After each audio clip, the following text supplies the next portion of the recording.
This is Fat2Fierce. Welcome to the Confidence Chronicles. I'm your host, Amy English.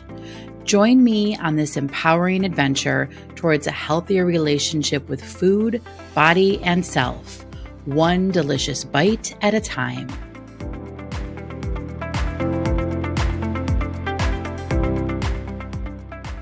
Welcome to the Confidence Chronicles. This is episode number 57. I'm your host, Amy English. And before I get started on the topic for today, and it's a good one, I want to invite you to follow along on this podcast journey.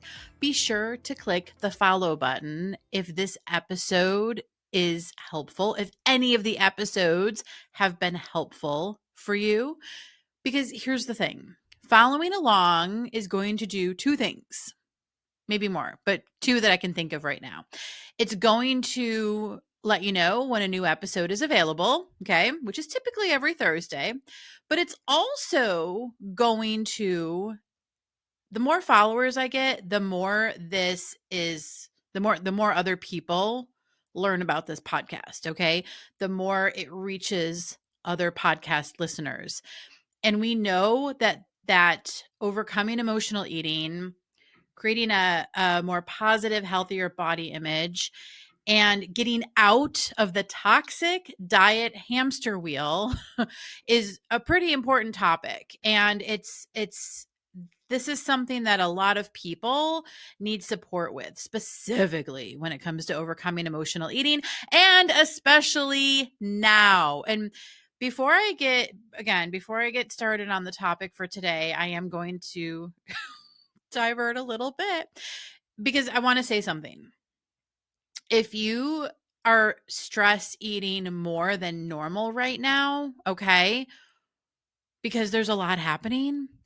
And so if you find yourself turning to food more than you normally do or more than you want to, here's the thing. I think that today's topic is going to help with this, but I just want to say, first of all, it's not surprising, okay? Here's why. Because even me, okay, now listen, I don't stress eat, I don't binge eat, I don't think about food like I used to, and it's been a long time for me since I've done that, right? Since food has kind of been an obsession, and I've had intense cravings, like that just really doesn't happen to me anymore. And with that said, even I have been noticing that I have been eating like differently than I normally do. And I just find that so fascinating because it is like, it's a stressful time right now. There's a lot happening, especially for those of us who live in the United States, but I think even like worldwide, no matter like where you are, if you get the news and you see there's a lot going on. There's a lot kind of flooding the airwaves, right? It's whether you're on social media or watching your local news, there's just a ton of we're getting like information with the fire hose, so to speak, okay? It's coming fast and it's heavy. And so yeah, yesterday for lunch I ate nachos. Like that's just so that's just so out of character for me now. And I'm not mad about it, right? I'm like, oh, that's interesting. I chose nachos for lunch. Had some chips with cheese and some ground turkey and salsa. And it was just like such a different type of lunch than what I'm used to eating. And I was like, huh, okay, like whatever, not a big deal. But I say this because if you are someone who finds yourself eating more than you normally do, remember I talked a couple episodes ago about sometimes food can help us to feel more grounded. And so especially overeating, like eating heavier foods like carbs, things like that can kind of help you feel grounded. It's just something that's helpful to be aware of. And so if you're noticing that you are doing more of that, like within the last month or so, okay, just be gentle on yourself, okay? Doesn't mean that it's going to stay this way forever. You can absolutely still do things to change that. And one of the things that you can do is just bring awareness into your habits. And we talked about this last week about kind of like looking at it through a different lens, having a different perspective, instead of like, why do I keep doing this? Being mad at yourself and bringing in that judgment. Instead of that, try asking yourself, what else would be helpful in the moment? What do I need right now? What do I really need? Like, what would be comforting? Or what would be grounding, right? Or what would help soothe whatever I'm feeling right now besides food? Because there's lots of other things. We're going to talk about one of them today. And there was something else that I wanted to mention. Oh, yeah. Okay. Remember, we're at coffee right now. We're just chilling out, having a conversation. I hope you brought your favorite beverage. Look at my cup. It's huge. And there's water in this.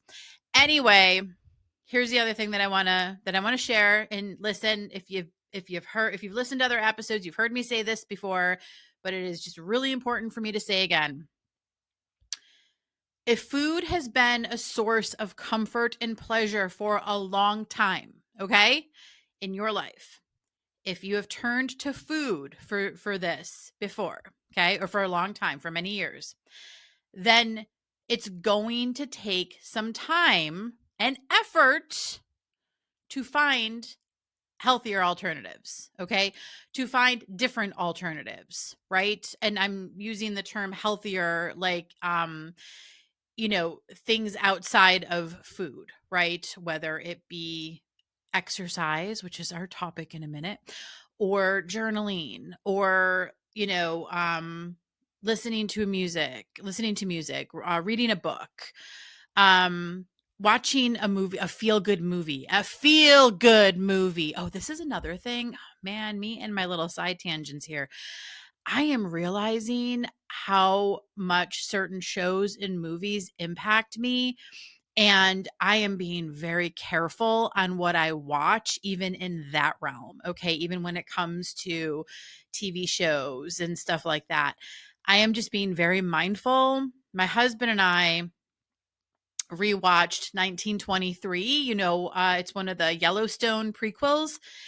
And we rewatched the first season because the second season is coming out next week. And I forgot some of the stuff in that show. And I was just like, I'm watching the show with my hands over my eyes for a good portion of it, watching the shows. And I'm just like, I don't know if I'm going to watch the second season. We'll have to see. I really love the story of Spencer and Alex, if you're familiar with the show. But it's, it comes to a point where you just really gotta pay attention to how certain things are leaving you feeling, and if they're impacting your inner peace, maybe it's time to tune them out. All right. Again, that's all part of your environment. Okay. At the end of the day, you could decide what you want to watch and pay attention to. But at the same time, it's really important to take care of yourself. And so even when it comes to the news and all the things that are happening right now, like the fire hose of information and that overwhelm that a lot of us are feeling, because it's like, every which way you turn, there's more breaking news and unprecedented stuff and everything. And I feel like I talk about this a lot, but it's really important. Even when all that stuff is coming at you and you are more sensitive to the information and it feels like a lot, like you've got to, it's almost like you've got to be willing to recognize your own point at which you've got to just take care of yourself. Okay. And find things besides food that are helpful for you taking care of yourself. Okay. Without further ado. Oh, and the reason why, let me just say this, because this is a good point that I wrote down and I don't want to miss it. So stress eating, binge eating, overeating in general doesn't just have a physical impact. Okay. It's not just about the weight. All right. It's not just the physical impact that's there. Trying to find my words here today. Okay. Bear with me. There's also a mental and emotional impact when it comes to using food excuse me, to comfort and soothe and for joy, really. Okay. And the reason why and how that works is the mental impact is that for most of the people who struggle with food and struggle with these eating patterns, it's going to bring a lot of negative mental energy, okay? Because there's the self-criticism and the judgment. It's a negative mindset, right? You feel bad about yourself. You're mad at yourself for doing this, for continuing this. It's, it's pretty common for people who struggle with food to be mad at themselves afterwards, okay? And that is just that's not doing you any favors if you find yourself in that boat, okay? So that's the negative that's the negative impact from a mental standpoint, okay? But also from an emotional standpoint, you're stuffing your emotions down. Because listen, using food to soothe from overwhelm, from stress, from sadness, from fear, from worry, from anxiety, all that stuff, the food is just stuffing the emotions down, right? And listen, most of us were never taught how to feel our emotions or that it is safe to feel our emotions. So we've got like millions and millions of people walking around this planet not knowing that it's okay to feel your emotions or even how you do that, right? But that's the impact on it from an emotional standpoint, is that the food is just stuffing that stuff. It's stuffing all the feelings down, right? They're not being processed. And that can be a huge detriment, right? Because it all stays locked in. It has nowhere to go. And eventually, I don't know, this used to be the case for me.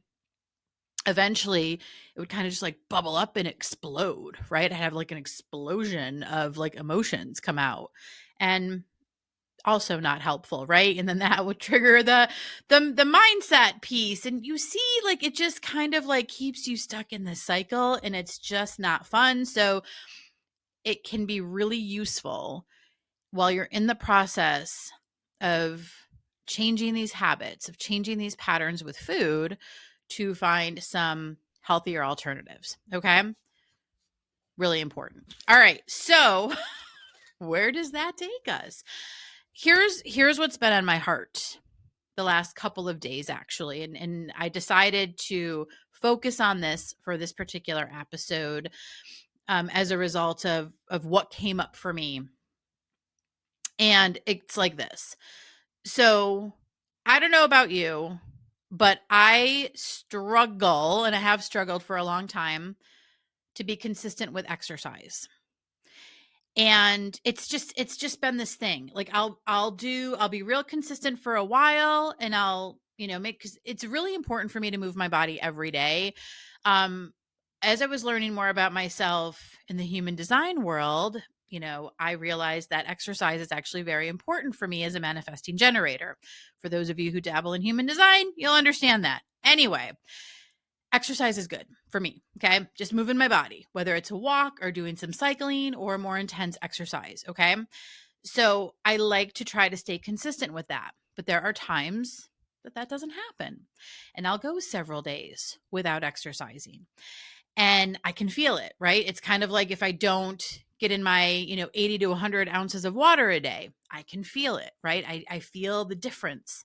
And I am all about feeling my best, right? So exercise is an important piece of this. Well, anyway, I did a really intense workout the other day, and it was a workout that I haven't done in over a year. Okay. I was pulling out the old DVDs. I felt a little old school doing that too, not going to lie. All right. Anyway, it was an old DVD back from my Beachbody days, and I did the workout, and it was intense. I am still sore. And afterwards, I just felt so freaking proud of myself. And I was like, you know what? This is a topic. How often do we allow ourselves to feel proud of ourselves? Like, can you think about your own recent moment of pride? Like, what is it? And so this got me thinking. And yes, I made a TikTok because I'm back on TikTok. And I don't even know if I told you that I was off of TikTok, but I'm back on TikTok. I had uninstalled it from my phone and then I couldn't reinstall it because it wasn't available in the App Store anymore. But as of Saturday, it was back in the App Store and I was able to reinstall it on my phone. So I'm back on TikTok. And I did make a video about this because I was like, you know what? I think it is really helpful for us to pay attention to the things that leave us feeling proud of ourselves. And I think one of the reasons that this can be a struggle is that there's a tendency to downplay achievements. And I think, diet culture plays a big role in this, right? Perfectionism, comparison, all the things we see on social media, it leaves us feeling like we're not doing enough. We're not capturing all the wins. We're certainly not always paying attention to the small ones. And I think that the small wins, not only do they matter as much as the big ones, but sometimes I think they matter more. And that is because the small wins are what lead to the bigger milestones, right? So when you're starting to really pay attention to those everyday wins and really recognizing what you feel good about and what you feel proud of, it's going to help you feel better about yourself and about what you're doing. And that's going to keep you taking those steps. It's kind of like following the breadcrumbs to the bigger milestones, to the bigger achievements, to the bigger wins. Okay. So I think that it's helpful to recognize why we do struggle to feel proud. Okay. Just be aware of that. But then also, what can we do to really start to be aware, right? Go to was it last week's episode that I talked about awareness? I don't know. It was either episode 55 or 56. Go listen if you didn't listen already. Okay. Awareness is huge. All right. So let's talk about what it means to be proud. Okay. What even is that? And I know that some people will struggle with this because it almost feels like you're being, try this on, see if it lands. Almost feels like you're being selfish. Can't be proud of myself. That's kind of not helpful. Okay. It's absolutely okay to feel proud of yourself, even if you haven't gotten to where you would like to be. All right. Even if you are still struggling with stress eating. All right. What are some small wins that you've had that you can reflect on, that you can look at, that can serve as breadcrumbs as you continue on your journey, right? Following those breadcrumbs is crucial when it comes to making those big milestones happen, right? And I think that what's really important to remember is that pride, being proud of yourself, it's never about being perfect, because remember, there's no such thing as perfect. It just doesn't exist, right? Nobody's perfect. Nobody is. We can let ourselves off the hook for that, okay? It is about, what pride is about is honoring your commitment to yourself. I've talked about that before in terms of self-discipline. Like, my new definition of self-discipline is honoring my commitment to myself. That's also another way of feeling proud of yourself, for honoring your commitment to yourself, right? And recognizing the effort that you're making over the outcome, okay? Seeing your effort, let's talk about this in terms of my exercise, okay? So I've actually had 2 days in a row of really great workouts in the morning, okay? And I'm really proud of that. Now, have these 2 workouts resulted in me letting go of all my Christmas pounds? You know the answer to that. Of course not. That's my ultimate goal, right? That's my big milestone I'm working on right now, is removing the Christmas pounds, because they're lingering a little long. And it's been a little bit more challenging this year to remove them, and that's okay. But my point is, I'm proud of the effort I'm making in changing some of my habits, in working with a dietitian, and exercising and healing my metabolism. Okay. And let's not even get me started on that topic. Because let's face it, years and years of dieting wreaked havoc on my metabolism. And that's a lot of the issue right now. And so I chose to work with a dietitian at the end of 2024 to focus on healing my gut and healing my metabolism and trying to change that for myself. So it's it's really important for me to remember that I'm not focused on a quick fix, right? I'm putting in the effort and doing what what feels good for me to be doing right now to heal this and let it take as long as it's going to take. And being okay with that. And listen, that's not always easy in a world that's obsessed with weight loss. All right. That's obsessed with being thin. That's obsessed with taking things to shed the pounds quickly. All right. That in itself can be a challenge. And I do regularly remind myself, I'm in this for the long haul. I don't need to drop the weight quickly. It's more important for me to do this in a way that is really helpful and healthy for my body, right? Because Lord knows I've done enough quick fixes for my life. Anyway, all right, here's the other piece. Celebrating the small wins. So celebrating those breadcrumbs that lead to the bigger goals.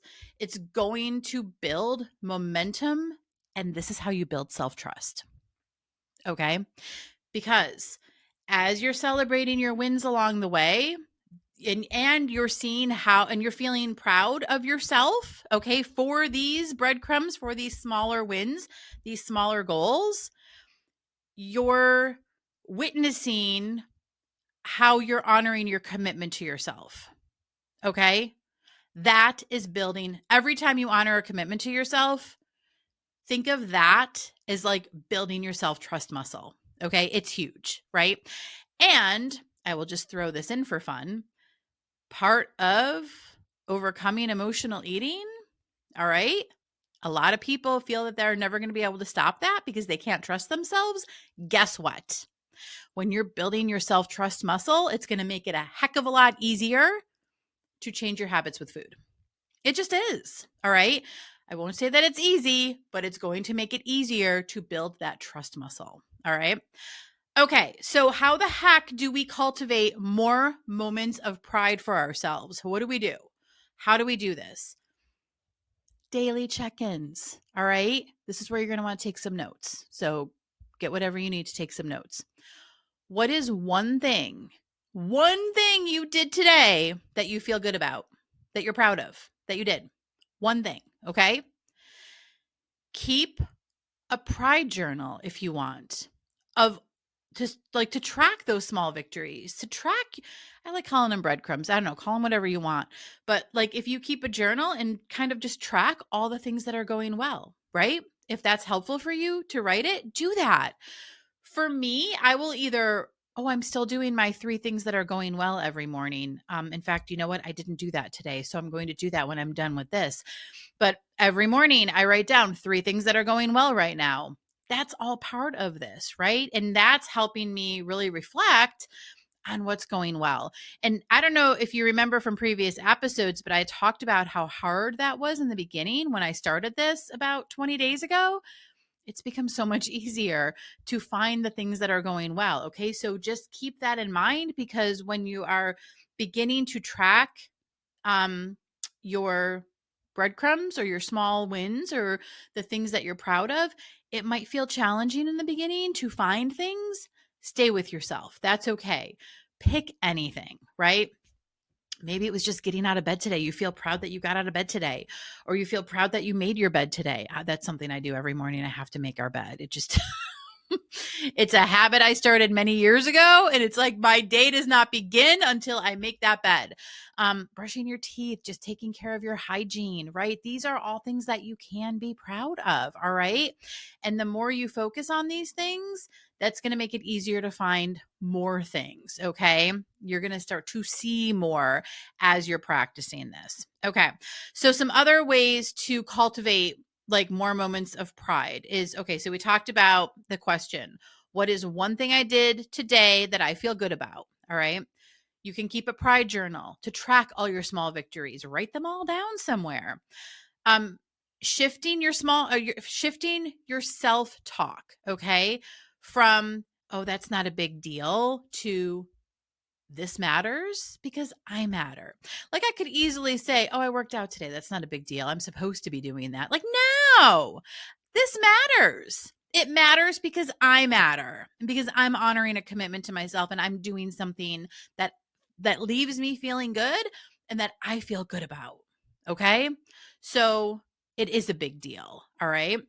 And then, another way to just cultivate more moments are, surrounding yourself with people who will celebrate your wins with you. Right. And I think that's really important, and that can go a long way, but then that can get into like needing external validation, which can be tricky. Okay. I'm not going to overanalyze this right now. I think it's helpful to surround yourself with people who celebrate, right? But I also think it's important for you to celebrate you, okay?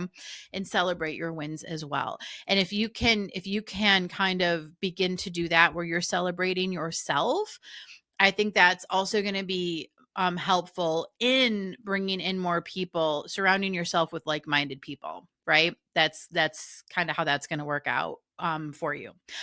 Okay, so here's the thing.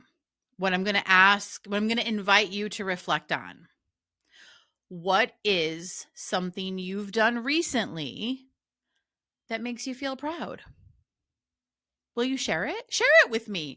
Send me an email, amy@amyenglishcc.com. What is one thing that you've done recently that makes you proud? Really think about that, okay? It could be something you did today. It could be something you did last week. It could be something big, or it could be something small, right? Like my morning workout 2 days in a row. And today was just cycling, but yeah, because it's a long story. Yesterday was the more intense workout. Today was cycling. I'm very sore, but you know what? I love being sore after a workout because I think that feels so good. And it's just kind of this reminder of like, yeah, I did that. All right. So here's a helpful reminder too. And yes, I'm referring to my notes. Remember, feeling proud isn't about doing it all, okay? It's about showing up for yourself in a way that feels good, all right? It's about doing the thing that you did today. It doesn't have to mean that you finished it. I don't know, like say you want to write a book, right? You don't have to celebrate. You don't have to wait to celebrate till after you've written the whole book. Gosh, celebrate after each paragraph, after each sentence, whatever. Celebrate along the way, right? Continue to focus on what you feel good about. All right. That's it for today. And again, this is helpful. Follow along on this journey. And I'm serious. I would love to hear from you and know what you've done recently that makes you feel proud. All right? Okay. Listen, I hope you have a great week. See you next time.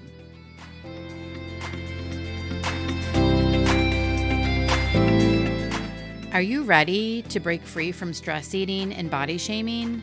It's time to get fierce. Fat2Fierce is a self-paced program that helps you build a new foundation of strength and balance without the toxic dieting mindset. This non-diet approach focuses on mindful eating, body acceptance, and lasting transformation. It's time to reclaim your power and find peace with food, your body, and yourself. Visit amyenglishcc.com to get started today.